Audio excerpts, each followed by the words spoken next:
ಹುಬ್ಬಳ್ಳಿಯಲ್ಲಿ ನಡೆದಿದ್ದ ನೇಹಾ ಹಿರೇಮಠ ಕೊಲೆ ಪ್ರಕರಣಕ್ಕೆ ಸಂಬಂಧಪಟ್ಟಂತೆ ಕೊಲೆ ಆರೋಪಿ ಜಾಮೀನು ಅರ್ಜಿ ವಿಚಾರಣೆ ಮುಂದೂಡಿಕೆಯಾಗಿದೆ. ಆರೋಪಿ ಫಯಾಜ್ಗೆ ಜಾಮೀನು ನೀಡುವಂತೆ ಕೋರಿ ಅರ್ಜಿ ಸಲ್ಲಿಸಲಾಗಿತ್ತು. ನಿನ್ನೆ ಸುದೀರ್ಘ ವಾದ ಪ್ರತಿವಾದ ಆಲಿಸಿರುವ ನ್ಯಾಯಾಧೀಶರು ಜುಲೈ 28ಕ್ಕೆ ವಿಚಾರಣೆಯನ್ನು ಮುಂದೂಡಿದ್ದಾರೆ.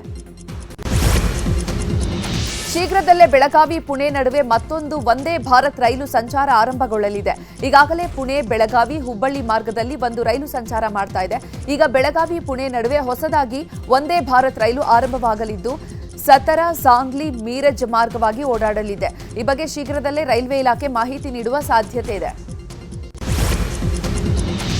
ಜನರೊಂದಿಗೆ ಜನತಾದಳ ಎಂಬ ಘೋಷವಾಕ್ಯದೊಂದಿಗೆ ನಿಖಿಲ್ ಕುಮಾರಸ್ವಾಮಿ ಪ್ರವಾಸ ಮುಂದುವರಿಸಿದ್ದಾರೆ. ನಿನ್ನೆ ಶಿವಮೊಗ್ಗ ನಗರ ಮತ್ತು ಗ್ರಾಮಾಂತರ ಮತ್ತು ಭದ್ರಾವತಿ ಕ್ಷೇತ್ರಗಳಿಗೆ ಪ್ರವಾಸ ಕೈಗೊಂಡಿದ್ದ ನಿಖಿಲ್ ಕುಮಾರಸ್ವಾಮಿ ಕಾಂಗ್ರೆಸ್ ವಿರುದ್ಧ ವಾಗ್ದಾಳಿ ನಡೆಸಿದ್ದಾರೆ. ಕಾಂಗ್ರೆಸ್ ಶಾಸಕರಿಗೆ ಮಾತ್ರ ಅನುದಾನ ನೀಡಿದ್ದಾರೆ, ನಮ್ಮ ಪಕ್ಷದವರು ಹಾಗೂ ಬಿಜೆಪಿ ಪಕ್ಷದವರು ಏನ್ ಮಾಡಿದ್ರು ಅಂತ ಪ್ರಶ್ನಿಸಿದ್ದಾರೆ. ಇದು ನಿಜಕ್ಕೂ ಕೂಡ ಮೂಗಿಗೆ ತುಪ್ಪ ಒರೆಸುವಂತಹ ಕೆಲಸ ಅಂತ ಕಿಡಿಕಾರಿದ್ದಾರೆ. ಮಾವು ಬೆಲೆ ಕುಸಿತದಿಂದ ಕೋಲಾರ ಜಿಲ್ಲೆಯ ಮಾವು ಬೆಳೆಗಾರರು ಕಂಗಾಲಾಗಿದ್ರು. ಹೋರಾಟದ ಫಲದಿಂದ 5 ಎಕರೆಯಲ್ಲಿದ್ದ 10 ಟನ್ ಮಾವಿಗೆ ಮಾತ್ರ ಬೆಂಬಲ ಬೆಲೆ ಘೋಷಣೆ ಮಾಡಲಾಗಿತ್ತು. ಆದರೆ ಜುಲೈ 16ರಂದು ಶ್ರೀನಿವಾಸಪುರ ಎಪಿಎಂಸಿ ಮಾರುಕಟ್ಟೆ ಬಳಿ ನಮ್ಮೂರಲ್ಲಿ ನ್ಯೂಸ್ 18 ಕಾರ್ಯಕ್ರಮದಲ್ಲಿ ಮಾವು ಬೆಳೆಗಾರರ ದನಿಯಾಗಿ ವರದಿಯನ್ನ ಮಾಡಿತ್ತು. ಈ ವೇಳೆ ರೈತರು ಬೆಂಬಲ ಬೆಲೆ ಖರೀದಿ ಮಿತಿ ಏರಿಕೆಗೆ ಒತ್ತಾಯಿಸಿದ್ರು. ಸುದ್ದಿ ಪ್ರಸಾರವಾಗ್ತಾ ಇದ್ದಂತೆ ಎಚ್ಚೆತ್ತ ಸರ್ಕಾರ ಪ್ರತಿ ರೈತರ 5 ಎಕರೆಯಲ್ಲಿನ ಖರೀದಿ ಮಿತಿಯನ್ನ 10 ಟನ್ನಿಂದ 20 ಟನ್ಗೆ ಏರಿಕೆಯನ್ನ ಮಾಡಿದೆ. ಇದು ನ್ಯೂಸ್ 18 ವರದಿಯ ಬಿಗ್ ಇಂಪ್ಯಾಕ್ಟ್ ಆಗಿದ್ದು ಮಾವು ಬೆಳೆಗಾರರು ಧನ್ಯವಾದ ತಿಳಿಸಿದ್ದಾರೆ. ಯಾದಗಿರಿ ಜಿಲ್ಲೆ ಗುರುಮಠಕಲ್ ತಾಲೂಕಿನ ಕಾಕಲವಾರ ಗ್ರಾಮದಲ್ಲಿ ವಿದ್ಯುತ್ ಇಲ್ಲದೆ ಅಸ್ತಮಾ ರೋಗಿಯೊಬ್ಬರು ಪರದಾಡಿದ್ದಾರೆ.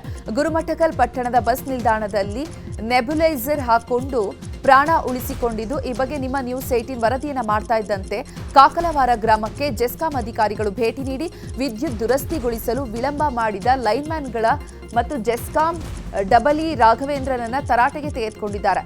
ಮುಂದೆ ಇಂತಹ ಘಟನೆ ಮರುಕಳಿಸಿದ್ರೆ ಸಸ್ಪೆಂಡ್ ಮಾಡುವ ಎಚ್ಚರಿಕೆ ನೀಡಿದ್ದಾರೆ. ರಾಯಚೂರಿನ ಯರಗೇರ ಹೋಬಳಿ ಗ್ರಾಮವನ್ನ ತಾಲೂಕು ಕೇಂದ್ರವನ್ನಾಗಿ ಮಾಡಬೇಕು ಅಂತ ಆಗ್ರಹಿಸಿ ಹೋರಾಟ ನಡೆಸಲಾಗ್ತಾ ಇದೆ. ಬೆಂಗಳೂರಿನ ಫ್ರೀಡಂ ಪಾರ್ಕ್ನಲ್ಲಿ ಪ್ರತಿಭಟನೆ ನಡೆಸಿದ ಯರಗೇರ ತಾಲೂಕಿನ ಹೋರಾಟ ಸಮಿತಿಯ ಸದಸ್ಯರು ರಾಯಚೂರು ಜಿಲ್ಲಾಧಿಕಾರಿ ಮೂಲಕ ಸಿಎಂ ಸಿದ್ದರಾಮಯ್ಯಗೆ ಮನವಿ ಪತ್ರ ಸಲ್ಲಿಸಿದ್ದಾರೆ. ಕಾರಿನ ಟೈರ್ ಸ್ಫೋಟಗೊಂಡು ಡಿವೈಡರ್ಗೆ ಕಾರು ಡಿಕ್ಕಿಯಾದರೂ ಚಾಲಕ ಬಚಾವಾಗಿದ್ದಾನೆ. ಹುಬ್ಬಳ್ಳಿಯ ಬೈರಿದೇವರಕೊಪ್ಪ ಬಳಿ ಈ ಘಟನೆ ನಡೆದಿದೆ.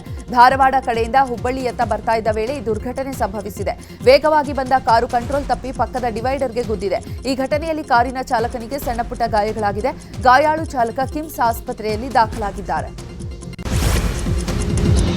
ರಾಜ್ಯದ ಹಲವೆಡೆ ಯೂರಿಯಾ ಗೊಬ್ಬರದ ಅಭಾವ ಶುರುವಾಗಿದೆ. ಬೆಳಿಗ್ಗೆಯಿಂದ ಸಂಜೆ ತನಕ ರೈತರು ಅಂಗಡಿಗಳ ಮುಂದೆ ಕ್ಯೂ ನಿಂತರೂ ಕೂಡ ಗೊಬ್ಬರ ಸಿಗ್ತಾ ಇಲ್ಲ. ರಾಜ್ಯದಲ್ಲಿ ಯೂರಿಯಾ ಗೊಬ್ಬರದ ಸಮಸ್ಯೆ ಬಗ್ಗೆ ಬಿಜೆಪಿ ರಾಜ್ಯಾಧ್ಯಕ್ಷ ವಿಜಯೇಂದ್ರ ಪ್ರತಿಕ್ರಿಯೆ ನೀಡಿದ್ದಾರೆ.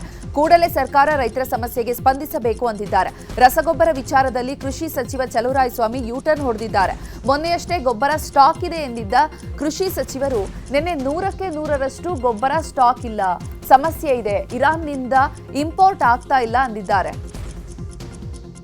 ರಾಜ್ಯದಲ್ಲಿ ಯೂರಿಯಾ ಗೊಬ್ಬರ ಕೊರತೆಯ ಮಧ್ಯೆ ನ್ಯಾನೋ ಗೊಬ್ಬರವನ್ನ ಡ್ರೋನ್ ಮೂಲಕ ಸಿಂಪಡಣೆ ಮಾಡಲಾಗಿದೆ. ಕೊಪ್ಪಳ ಜಿಲ್ಲೆ ಮಂಗಳೂರು ಗ್ರಾಮದ ಶರಣಪ್ಪ ಗಾಣಿಗೇರ ಜಮೀನಿನಲ್ಲಿ ಕೃಷಿ ಇಲಾಖೆ ಡ್ರೋನ್ ಮೂಲಕ ನ್ಯಾನೋ ಯೂರಿಯಾ ಸಿಂಪಡಣೆ ಮಾಡಿದೆ. ಗೋವಿನ ಜೋಳದ ಬೆಳೆಗೆ ಡ್ರೋನ್ ಮೂಲಕ ನ್ಯಾನೋ ಯೂರಿಯಾ ಮತ್ತು ನ್ಯಾನೋ ಡಿಎಪಿ ಸಿಂಪಡಣೆ ಮಾಡಲಾಯಿತು.